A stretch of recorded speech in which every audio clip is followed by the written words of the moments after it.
Welcome to my channel KQ. আজি আমি আৰম্ভ কৰিম অনুশীলনী 6B.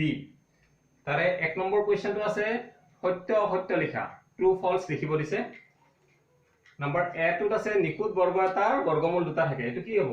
সঁচা, কাৰণ আমি জানো সকলো নিখুঁত বৰ্গৰে দুটা বৰ্গমূল থাকে, এটা হ'ল ধনাত্মক, এটা হ'ল ঋণাত্মক। হৈছে সেকেন্ড কোৱেশ্চনটো একেই, হেতুৰ নিচিনাই। নিখুঁত বৰ্গ এটাৰ বৰ্গমূল ঋণাত্মক হ'ব পাৰে, এটা সদায় ঋণাত্মকে থাকে আমি জানো। মৌলিক সংখ্যা এটা বৰ্গ সংখ্যা হ'ব পাৰে, নোৱাৰে। মৌলিক সংখ্যাৰ বৰ্গমূল অখণ্ড হ'ব পাৰে। মৌলিক সংখ্যাটো যেতিয়া বৰ্গই নহয়, বৰ্গ সংখ্যাই নহয়, তাৰ বৰ্গমূল কেনেকৈ পাম আকৌ? আৰু বৰ্গমূল যদি আমি নাপাওঁই, অখণ্ড হোৱা নোৱাৰ কথাই নাহে। সো এইটো ফলছ। এটা বৰ্গ সংখ্যাৰ মৌলিক উৎপাদক জোড় হৈ থাকে, এইটো সত্য। বৰ্গ সংখ্যাবিলাকক যদি আমি ভাঙো কি পাম? উৎপাদকবিলাক জোড় হিচাপে পাম, এইটো সত্য। যদি a b নিখুঁত বৰ্গ হয় তেন্তে √a + √b = √ab, এইটো সঁচা নে মিছা? এইটো আমি কোনো ধৰ্মত পোৱা নাই যে এনেকে প্লাস হৈ থাকিলে এনেকে ইনটু হৈ যায়, গতিকে এইটো হ'ল ফলছ। ইয়াতে আছে √a * √b = √ab, এইটো আমি হেড পাইছো, যেটো প্ৰপাৰ্টি পাইছিলো স্কয়াৰ ৰুটৰ বৰ্গমূলৰ, হেতুত আছিলে। আকৌ থাৰ্ডটো আছে √a/b = √a√b, মানে কি ভগ্নাংশ এটাৰ গোটেইখিনিতে ৰুটওভাৰটো চিনটো আছে, ৰুট চিনটো আছে, আৰু হেতুকে এটা ডিস্ট্ৰিবিউট হৈছে, হেতু ট্ৰু। হেতু প্ৰপাৰ্টিত আমি পাইছিলো। যদি বৰ্গমূল থাকে যুগ্ম সংখ্যা, বৰ্গমূল যদি লও তেতিয়াহলে কি পাও? যুগ্ম পাও, এটো সঁচা। যুগ্ম সংখ্যাৰ বৰ্গমূল যুগ্মই হ'ব, অযুগ্ম সংখ্যাৰ বৰ্গমূল অযুগ্ম হ'ব। কন্ডিশনটো হ'ল সংখ্যাটোৰ বৰ্গমূল থাকিব লাগিব, তেতিয়াই হ'ব, নাথাকিলেতো নহয়। অযুগ্মৰো হেনেকুৱা নথকা সংখ্যা আছে বা যুগ্মৰো আছে, ঠিক আছে। আৰু এইটো আছে শূন্যৰ বৰ্গমূল শূন্য, এইটো হয়, কাৰণ শূন্য দুটা পূৰণ কৰিলে আমি শূন্য পাওঁ, গতিকে এইটো ট্ৰু হৈ গ'ল। Question number 1। কোৱেশ্চন নম্বৰ 2, খালী ঠাই পূৰ কৰা। ইয়াতে দেখি 25ৰ বৰ্গমূল কিমান? 5। 81ৰ বৰ্গমূল 9। 169ৰ বৰ্গমূল কিমান হ'ব? 13, কাৰণ 13ৰ বৰ্গ 169। 144 কাৰ বৰ্গ? 12ৰ, গতিকে এইটো হ'ব 12। ইয়াতে চাবলগীয়া হ'ল কি, ইয়াতে নাম্বাৰ নাইতো, x² y²। তো ইয়াতে মই কোৱাৰ নিচিনাকে স্কয়াৰ কেইটা গুচাই দিলে এইটো এনসাৰ হৈ গ'ল, কাৰণ স্কয়াৰে আকৌ ৰুটটোৱে গুচি গ'ল। ইয়াতো ঠিক তেনেকে x টো তেনেকৈ পালো আমি 25ৰ বৰ্গমূল কিমান? 5 হৈ গ'ল। এতিয়া ইয়াতে কিমান হ'ব? 3 স্কয়াৰ আছে, তো ইয়াতে আহিব 3। ইয়াতে 5⁴ আছে, ঠিক আছে। এই কথাটো যেনেকে মনত ৰাখিবলগীয়া যে স্কয়াৰ থাকিলে ৰুটটো লগত গুচি যাব, এইটো কথা মনত ৰাখিলে হ'ল, যদি এনেকে আমাৰ যুগ্ম সংখ্যক পাৱাৰ থাকে তেতিয়ালে তাৰে আধা হৈ যায়, এইটো তাৰমানে, ঠিক আছে। আৰু এইটো নিলিখি আমি যদি ইয়াতে পূৰণ কৰি লিখো এই গোটেইখিনি, কিমান হ'ব? 5 × 5 = 25, 3 25 3 × 75 হৈ গ'ল। ইয়াতে কি পাম আমি? 5 স্কয়াৰ আছে, তাৰ পৰা 5 পাম, 7 স্কয়াৰ আছে, তাৰ পৰা আমি 7 পাম, আৰু 11 স্কয়াৰ আছে, তাৰ পৰা 11, আৰু গোটেইকেইটা ইনটু কৰিলে কিমান হ'ব? ইয়াতে হ'ল 55 7 3 8 583। কোৱেশ্চন নম্বৰ 3, মৌলিক উৎপাদকৰ সহায়ত বৰ্গমূল উলিওৱা। ফাৰ্স্ট আছে 2 to 5। এইটো আমি কি কৰিম? প্ৰথম উৎপাদক বিশ্লেষণ কৰিম, কৰিলে নিয়মটো কি? এইটো হৰণ কৰি যাব লাগে। আৰু ইয়াতে হৰণ কৰোঁতে মই ইয়াতে কৈ থাকো কথাটো, আমি সদায় এই নাম্বাৰবোৰ দি চেক কৰিম, যিবিলাক আমাৰ মৌলিক সংখ্যা, এইবোৰেৰে আমি হৰণ কৰিব লাগে। তাৰ মাজত আৰু 4 6 এই যিবিলাক আন সংখ্যাবোৰ আছে সেইবিলাকেৰে নকৰিলেও হয়, মাত্ৰ এইবিলাকেৰে চাব লাগে, 2ৰে যাব নাযায়। আৰু এটা কথা কৈ থওঁ, যদি আমি দেখা পাওঁ যে সহজতে কিছুমান বস্তু ক'ব পাৰি, যেনেকৈ 5, ইয়াতে যদি এককৰ ঘৰত 5 থাকে বা 0 থাকে, তেতিয়াহ'লে কি হয়? সেই সংখ্যাটো 5ৰে বিভাজ্য হয়। গতিকে আমি ইয়াতে যদিও 3 দি যায়, 3ৰে চেক কৰাটো অকণমান দীঘলীয়া হয়। এই অংককেইটা প্লাস কৰিব লাগে, 2 + 2 4, 4 5 9, 9 টো 3 গুণিতক হয়, গতিকে এইটো 3ৰে ডিভাইড যায়। এইটো আমি কৰিব পাৰো, কিন্তু আমি একদম সহজতে দেখা পাই আছো এইটো 5, গতিকে আমি ফার্স্ট কি কৰিম? 5ৰে ডিভাইড কৰিম। 5 × 4 = 20, 5 × 5 = 25 হৈছে।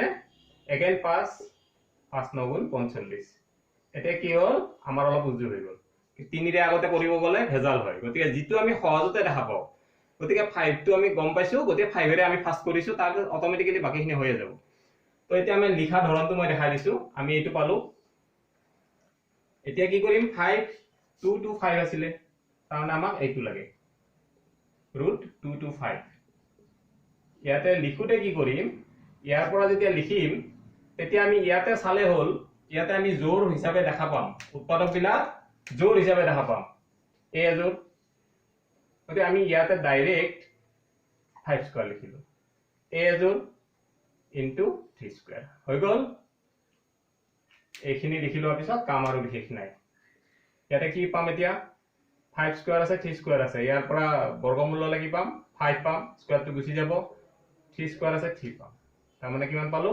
15 হৈ গল ইয়াৰ স্টেপেৰে মনত ৰাখিলে হল বাকি কেইটা কৰোতে হয়তো মনত ৰাখিব আমি সদায় মৌলিক সংখ্যাৰে হৰণ কৰিম যেটা হৰণ কৰিম আৰু যেটো সহজ একদম আমাৰ সহজতে পাই যাও সেইটো আগতে কৰিম এনেকুৱা নহয় যে 3 টো সৰু 3 টোৰে আগতে কৰিব লাগে 5 টোৰে পিছত কৰিম এনেকুৱা ধৰণৰ কোনো কথা নাই গতিকে আমি 5 টোৰে আগতে কৰোতে অংকটো অলপ বেছি টাইমটো কম লাগিব ঠিক আছে এতিয়া আমি কোৱেশ্চন নম্বৰ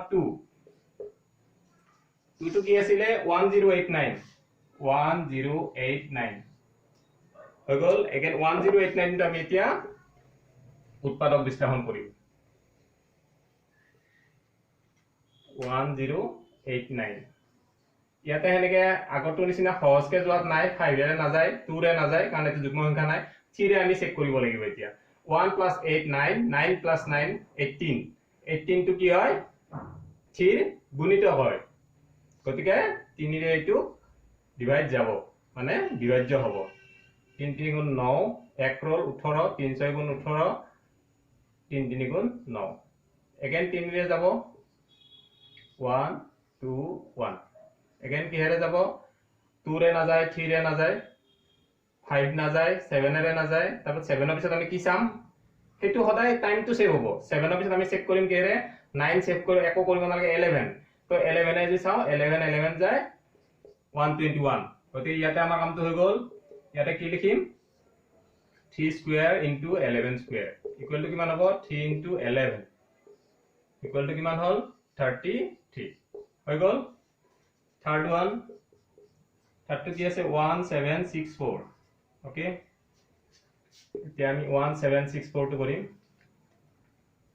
1764 ইয়াতে দেখিছো একক বৰ্গত 4 আছে গতিকে 2 ৰে যাব 2 8 যায় 16 2 8 যায় 16 2 2 যায় 4 এগেইন 2 ৰে যাব 4 4 1 এতিয়া কি হেৰে যাব 2 ৰে না যায় 3 ৰে চেক কৰিম 4 4 8 8 1 9 গতিকে 3 ৰে যাব 3 1 যায় 3 1 14 3 4 যায় 4 12 21 3 7 এতিয়া আকৌ কি হেৰে যাব এগেইন যদি চাও 3 ৰে যাব 4 1 5 12 3 4 যায় 12 2 9 হৈছে এগেইন 49 2 ৰে না যায় 3 ৰে না যায় 5 ৰে তো না যায় এইটো গমে পাইছো তো নেক্সট চেক কৰিম 7 7 7 যায় 49 তো এইটো কি লিখিম এতিয়া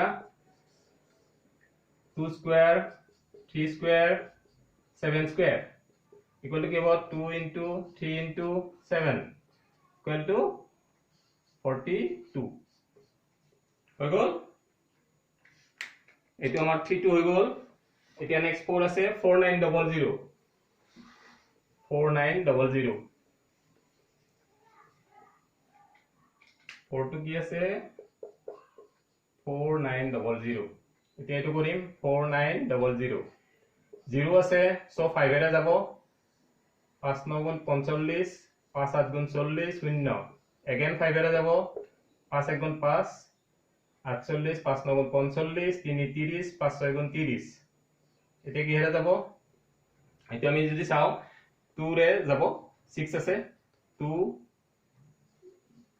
sorry 2 9 যায় 18 2 9 যায় 18 2 8 যায় 16 again 2 রে যাব 2 4 যায় 8 2 9 যায় 18 7 7 হৈ গল এইখিনি এতিয়া আমি ইয়াতে কি লিখিম 5 square into 2 square into 7 square কিমান হ'ব 5 হল 5 স্কয়াৰ আছিলে 2 স্কয়ার আছে 2 7 কিমান হ'ব 5 2 যে 10 10 7 যায় 70 এটো হৈ গল নেক্সট আছে 44100 5 2 আছে 44100 এটো আছে এতিয়া এটো আমি চেক কৰিব লাগিব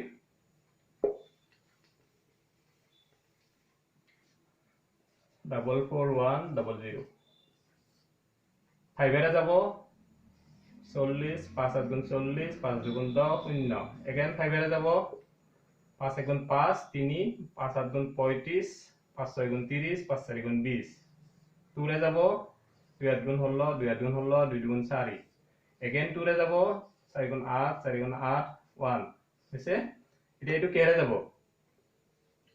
3 রে চাও 4 4 8 8 1 9 গতিকে 3 রে যাব 3 1 যায় 3 3 4 যায় 12 3 7 যায় 21 again ইয়াতে 1 plus 4 5 5 plus 7 12 গতিকে 3 রে যাব 3 4 গুণ 12 3 9 গুণ 27 again 7 7 হৈ গল ইয়াতে এতিয়া আমি কি লিখিম 5 square into 2 square into 3 square into 7 square 5 or square to গুছি গল 2 square to গুছি গল 3 square to গুছি গল 7 or square to গুছি গল এটা কিমান থাকিল 7 3 গুণ 21 এপিনে 5 2 গুণ 10 21 পূরণ 10 মানে 210 হৈ গল এটো আছিল আমাৰ 5 এতিয়া আমি আহিম 6 লৈ বুজি পাইছে চাগে সকলোৱে এটো একদম সহজ আৰু ইয়াতকে শৰ্টকাট কৰিব যাব নালাগে এনেকে কৰি গলে হল তেতিয়া হলে সোনকালে হ'ব আৰু ভুল হোৱাৰ চান্স এবাৰ আছে আমাৰ 6 6 টো আছে 4 into 3 into 15 into 20 into 49 এটো আছে ঠিক আছে এতিয়া এটো আমি কি কৰিম এটো বৰ্গমূল চিনটো দি ললো ঠিক আছে ইয়াতো বৰ্গমূলটো আহিবই ইয়াতে 4 মানে কি 2 স্কয়াৰ into 3 into 15 15 অফ কি লিখিব পাৰো 3 into 5 একিটা মুখতে হৈ যায় তাতে আৰু ভাঙা না যায় 15 টো 20 20 টো কি হ'ব 20 টো আমি চাব লাগিব 20 2 10 2 5 তানে কি পালো 20 ঠাইত 2 স্কয়ার into 5 আৰু ইয়াতে 49 49 টো কি পাম আমি 7 স্কয়াৰ হৈ গল এতিয়া আমি কি কৰিম 2 স্কয়াৰ এটো হৈ আছে স্কয়াৰ এইটোটা আমি স্কয়াৰ ফৰ্মত লিখিব পাৰো into 5 5 5 square into 82 square into 7 square হইছে গতিকে এটা স্কয়ার ফর্মত আহি গল এতিয়া আমি গতিকে বর্গমূল চিনটো উঠি যাব 2 3 5 2 7 হইছে ইয়াতে যদি যাও 10 6 7 7 গুণ 42 আৰু এপিনে থাকিল into 10 তাৰ মানে 420 হইছে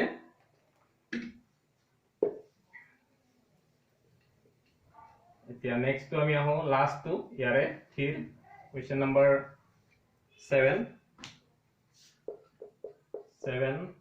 7 into 28 into 32 into 2 cube ঠিক আছে ইয়াতো আমি যেকিটা মুখতে ভাঙিব পাৰো মুখতে ভাঙিম বাৰু 7 7 টো একো কৰিব লগিয়া নাই 28 আমি বাহিৰত ভাঙি চাম কি কৰিব পাৰো 2 14 2 7 তানে 28 ৰ ঠাইত আমি কি লিখিম 2 স্কয়ার into 7 হইছে into ইয়াতে আছে 32 32 তো আমি ভাঙি চাও 2 2 1 2 6 2 8 2 4 2 2 কি পালো আমি 2 ইয়াতে এটা পেয়ার দুটা পেয়ার আৰু এটা সিঙ্গেল পাইছো আমি এনেকে লিখো পেয়াৰ হিচাপে দুটা পেয়াৰ আৰু এটা সিঙ্গেল হইছে নেক্সট আছে 2 কিউব ইয়াতে তো আমি 2 কিউব পাই গলো না এখিনি মই মছি লৈছো দেই 2 কিউব তো ঠাই কি লিখিম আমি 2 স্কয়ার into 2 বুজাৰ সুবিধাৰ কাৰণে মই অলপ দীঘলীয়া কৰিছো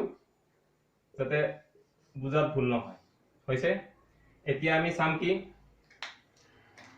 মানে জোর জোর বিলাক সাম 7 7 এটো কি লিখিম আমি 7 স্কয়ার এটো 2 স্কয়ারে আছে লিখিলু ইনটু এটো 2 স্কয়ার ইনটু এটো 2 স্কয়ার এটো 2 আৰু এটো 2 এটো এটা স্কয়ার হ'ব ইনটু 2 স্কয়ার হৈ গল এটা কি পালো আমি 7 into 2 into 2 into 2 into 2 1 2 3 4 5 1 2 3 4 5 এতিয়া আমি ইনটু কৰিব লাগে 2 to the 4 4 to the 8 8 পালো এখিনি আৰু এপিনে 4 7 কিমান হ'ব 8 8 যে 64 6 থাকিলে 16 16 6 22 2 2 4 হৈ গ'ল just 3 to complete